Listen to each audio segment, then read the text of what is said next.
Bugun sizlarga bolajonlar sevib yeydigan mini pitsalar tayyorlashni o'rgataman. Retseptni kommentariyadan, opисаниyadan yoki video oxiridan olasiz. Menda tvorogdan qolgan zardo bor edi, o'shandan foydalandim. Siz istasangiz sutdan foydalanishingiz mumkin. Masalliqlar iliq holatda bo'lishi kerak. Bitta tuxum, 1 qoshiq shakar, 1 qoshiq tuz va yarim qoshiq droje solamiz. Barchasini yaxshilab venchikda aralashtirib olamiz. Undan keyin ustiga o'simlik yog' qo'shamiz va uni ham yaxshilab aralashtirib olamiz. Keyin unni elak yordamida oz-ozdan elab solamiz va vinchik yordamida yaxshilab aralashtiramiz. Xamirni boshlanishini vinchikda qilish ancha ishimizni osonlashtiradi.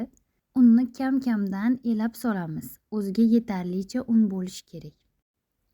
Unlarni yaxshilab yedirib, qo'limizda yumshoq, lekin qo'lga yopishmaydigan xamir tayyorlab olamiz. Xamirimiz yumshoqligi qulog'imizning yumshoq qismidek bo'lishi kerak. Xamir holiga kelgach, stol ustida yaxshilab ishlov beramiz. Xamirimizni ustini yopib 1 soatga tindirib qo'yamiz. Videoda bu joyi tushmay qolgan ekan. Kamida 1 soat yoki 2 soatga tindirib qo'yishimiz kerak. Tingan xamirimizni kesib, yong'oqdan kattaroq bo'lgan zuvalachalar tayyorlab olamiz. Tayyorlangan zuvalachalarni birdan listga qo'yamiz. Listda qo'limiz yordamida yoyib chiqamiz. Pitsalarimizni o'rtasini ingichka, chetrog'ini sal qalinroq ko'rinishda yoyib olamiz. Yoyib olingan xamirlarimizni o'rtasiga vilkalarni sanchib chiqamiz.